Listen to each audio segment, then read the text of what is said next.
Hello,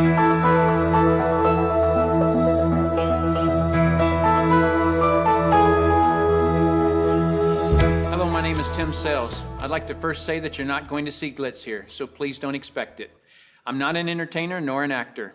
I've created this video as a tool designed to educate people about a business concept that works, for people who are willing to put 100% of themselves into something. See, it takes 200% to be successful in business. 100% must come from you. 100% must come from the business vehicle that you've chosen. Business vehicle meaning how you earn your living, how you support your family. I've seen people who relentlessly pour 100% of themselves into a business vehicle, profession, or job, but that vehicle doesn't have the capability to give back 100%. The mechanics of wealth are just not there.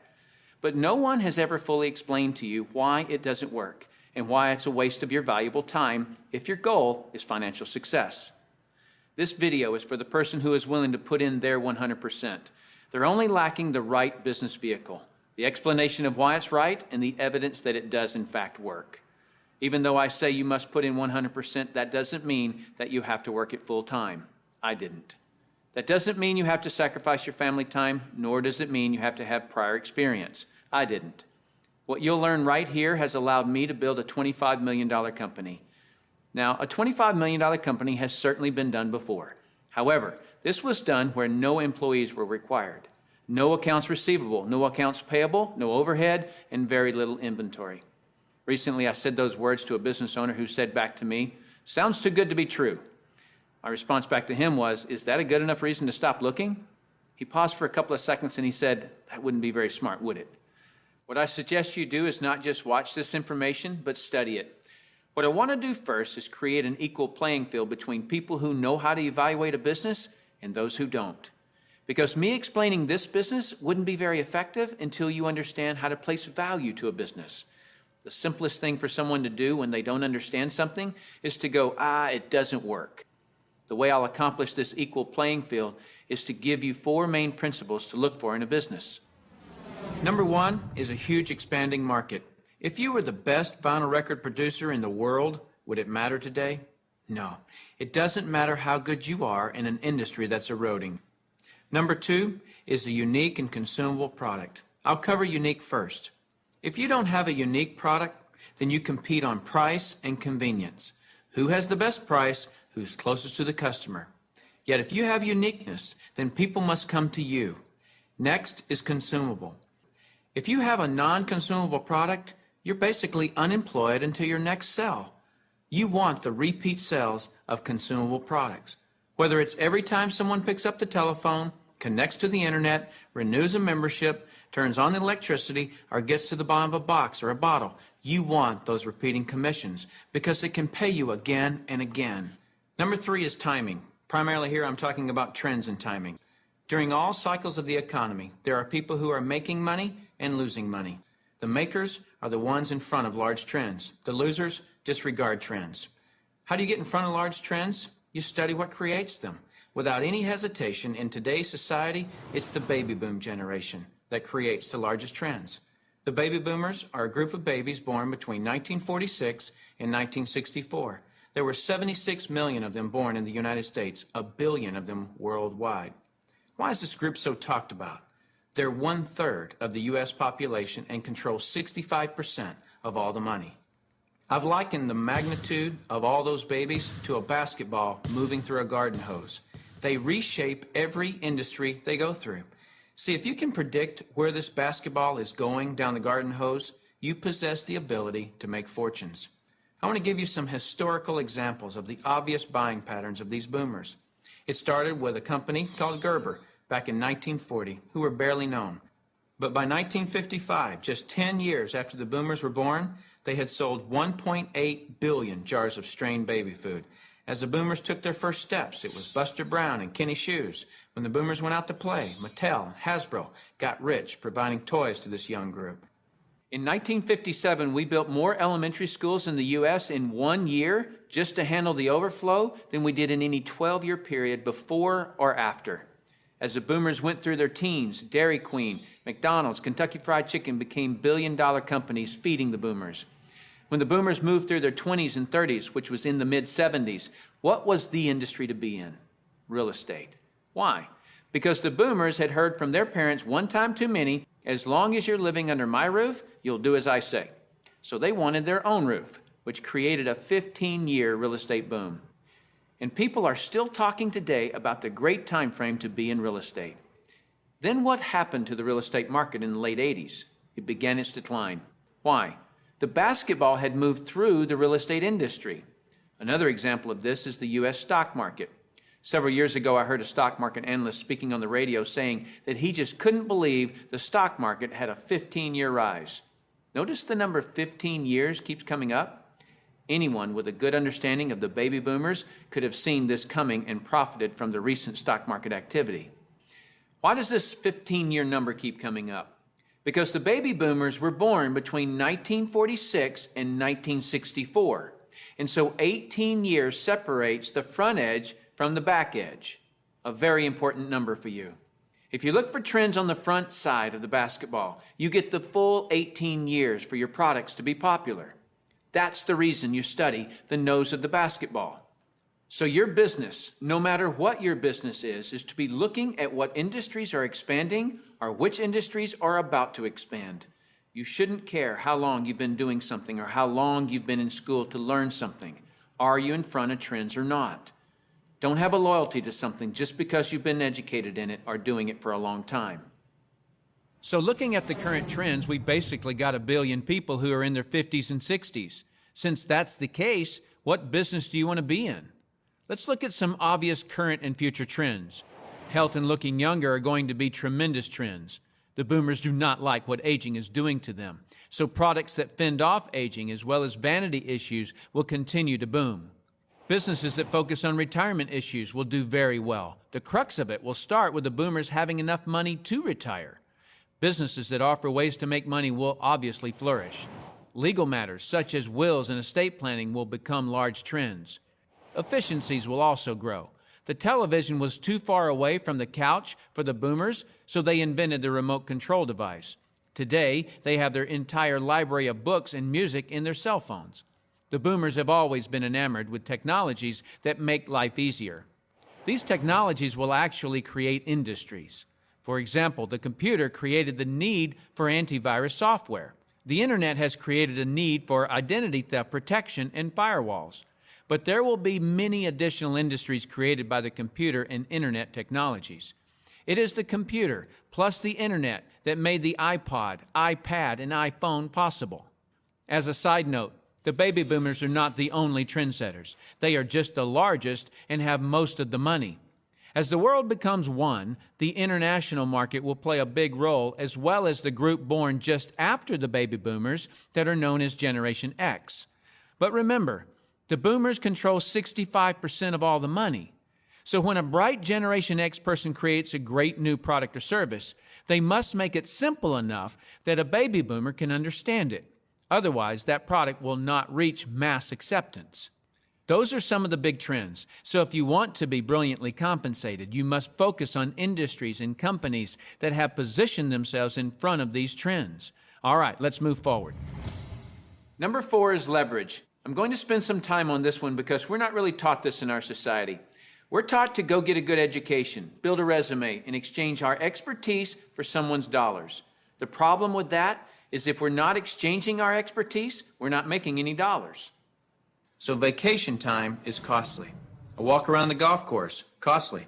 Family time, although extremely important, is costly. I'll define the word leverage as an increased means by which to attain something. One form of leverage is investing $5 million and earning 10% interest, which will yield you about 41 grand a month in income. So whether you're enjoying family time or playing golf or vacationing, you're still enjoying 41 grand a month in income. You're leveraging off your money. That's a leverage everyone would love, but very few have it. Let me explain another kind of leverage that's available to everyone, including yourself. Incidentally, if you get nothing more out of this video than a better understanding of this little simple concept I'm going to explain, you'll have gained something very valuable for watching it. Imagine, if you will, you own a company. You employ just one person, me. I work for 8 hours on Monday. You work for the same 8 hours on Monday that I do. Now listen closely. You get paid on 16 hours worth of work because you take a portion of my productivity as income back to yourself. You're leveraging off my efforts because I'm your employee. So theoretically, the more employees you have working for you, the more leverage you have. However, have you ever had employees? If you have, you know that in theory, hiring employees sounds great, but it's very difficult to reach leverage through employees. I've heard it said that if you have one employee, you have one headache. If you have 100 employees, you run an adult daycare center. And the reason being is this: no employee will ever work as hard for your company as you will, because they don't own it. Here's my rule of thumb for reaching true leverage. If there's one sentence that epitomizes the entire video, it would be this: to have true leverage, you must create a situation where everyone has the same amount to gain. Only then do you have true leverage. Let me give you an example of this type of leverage. Let's say that I'm a real estate broker and I hire an agent named Robert. Robert goes out and sells a building. Robert earns a percentage of the selling price of the building, and so do I, the broker. Why do I, the broker, earn a percentage when it was Robert who sold the building? Well, I did some of the advertising. I trained Robert. I had the initiative to go get my broker's license in the first place. I put up the risk. I did a lot of things. And so it's valid that I, as the broker, earn my money. But Robert doesn't work for me as an employee. He's an independent contractor. He just hangs his real estate license on my wall. My point here is the broker and the agent have the same amount to gain from the sale of the home. It is totally in the agent's interest to earn more money, which is a form of leverage for the broker. There is a flaw in this leverage situation that I've shown you, and it's this: the broker can have multiple agents, but the agents cannot. The broker has leverage, the agents don't. Until the agents do what most brokers dread. What happens when I, the broker, have been real effective at teaching Robert to be a good agent? What's Robert going to want to do in a couple of years? Be his own broker, right? Is this good for me, the broker? No, because as soon as he becomes a broker, two bad things happen to me. Number one, he breaks away from me and I lose him as an income source. And two, worse than that, he's now my competitor that I trained. He knows all my good stuff. By the way, this doesn't just happen in the real estate industry. It happens in practically every industry. Have you ever heard the expression, "I'm just going to work there for experience"? What does that mean? It means I'm going to strip them of their knowledge and then go do it myself. If you're a business owner, how many people have you trained who are no longer working for you? How many people have you trained to be your competitors? Well, this gets worse.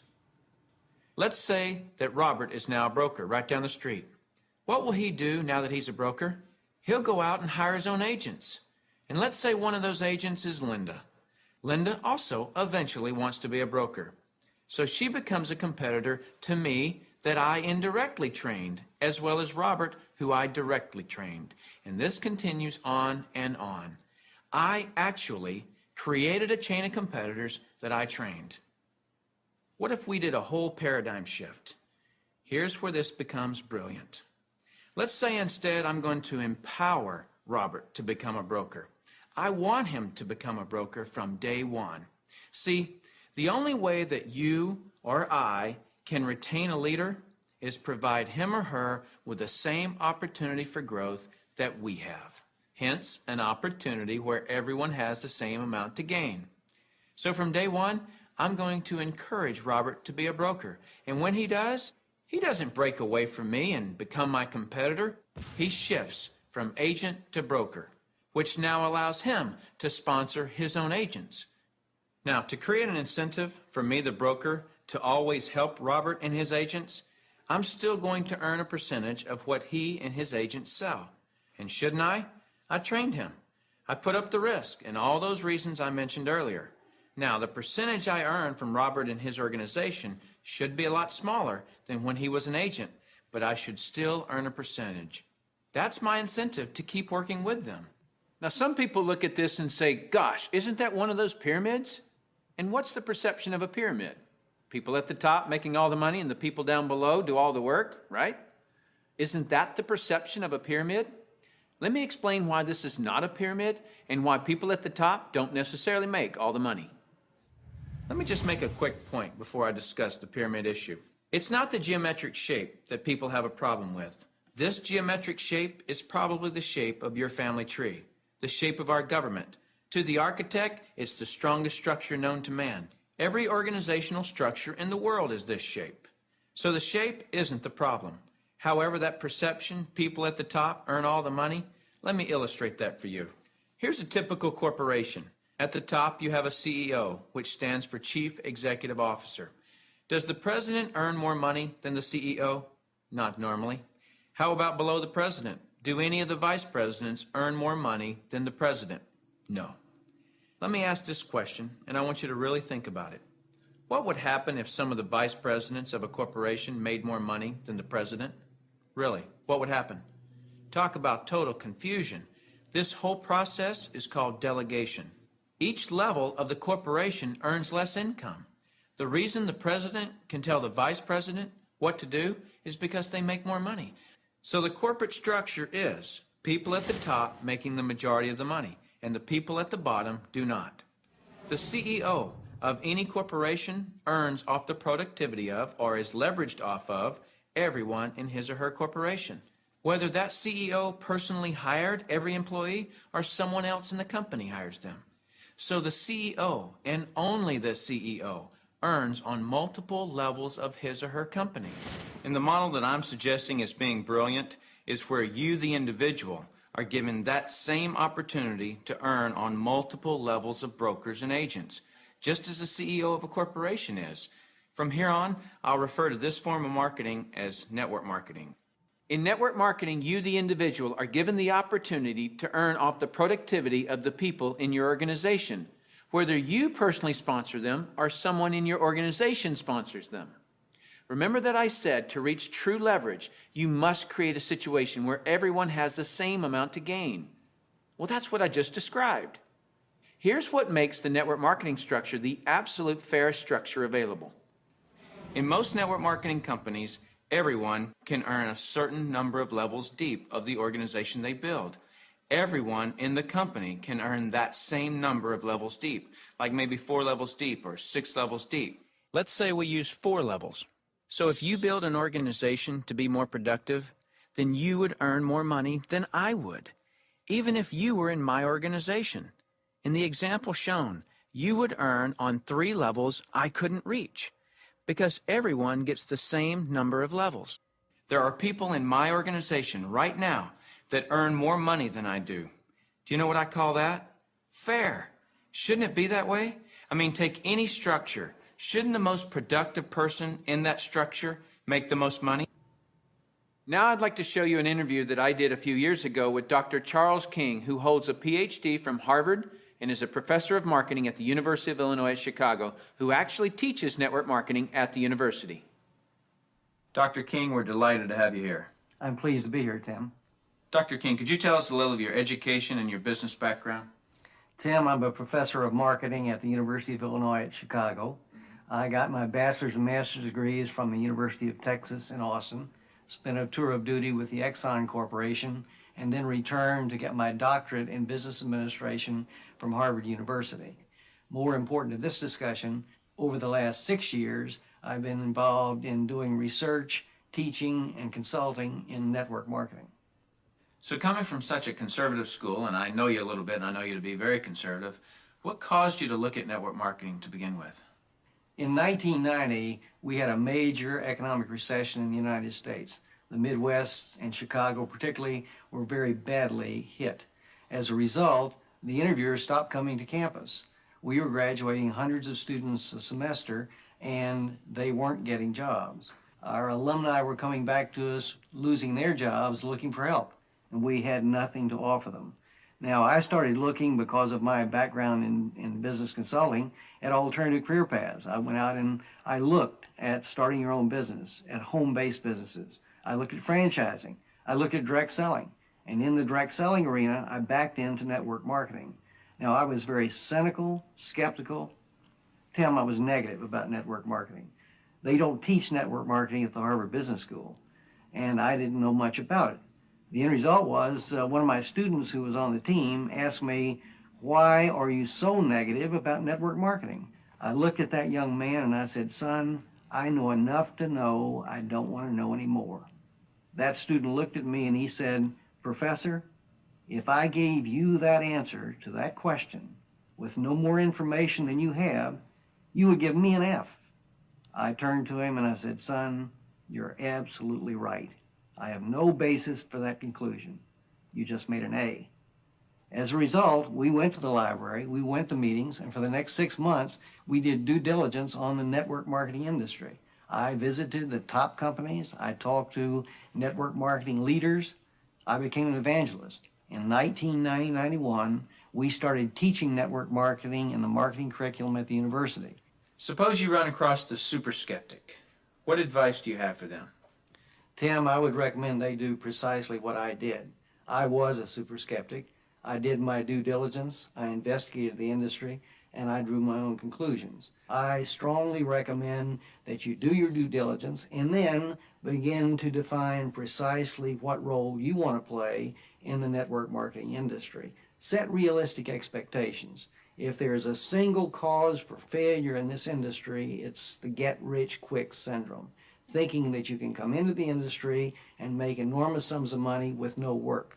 I argue, by contrast, that if you set realistic expectations, you develop a plan of action to guide your business development, you can be successful. And that's coming from a Harvard Business School graduate who was a true skeptic, but through due diligence, he learned the truth. Warren Buffett owns a network marketing company. If you don't know who he is, he's typically listed in the top 5 richest people in the world. He created his wealth by investing in and buying the highest quality companies. Why do you think Microsoft or AT&T, Gillette, Colgate, Citibank, IBM, Toyota, Xerox, Texas Instruments, General Motors, General Electric, AOL, Oracle, Sun Microsystems, Coca-Cola, and many others distribute some or all of their products and services through network marketing? They use this method to distribute products because network marketing is a very efficient model to distribute products and services. These large corporations are firm testimony to the industry's success and credibility. This confirms what Professor King was saying about that the industry has come of age and is now a true profession. The reason so many people are coming into network marketing is because people want control of their life.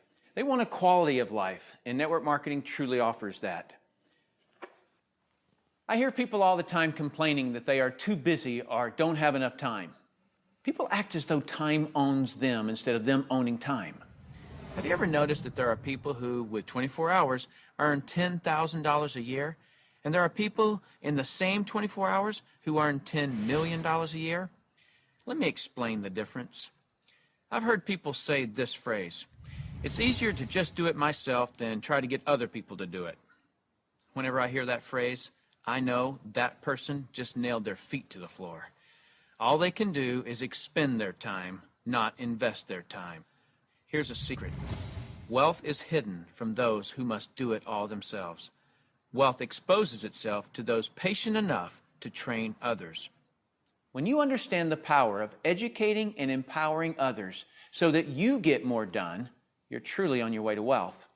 Now, with that understanding of the importance of training others so you get more done, look at network marketing, and you'll see why I call it brilliant compensation. In network marketing, what you teach and train others to do is duplicate what you do, which is to find and train others. This is actually multiplying you.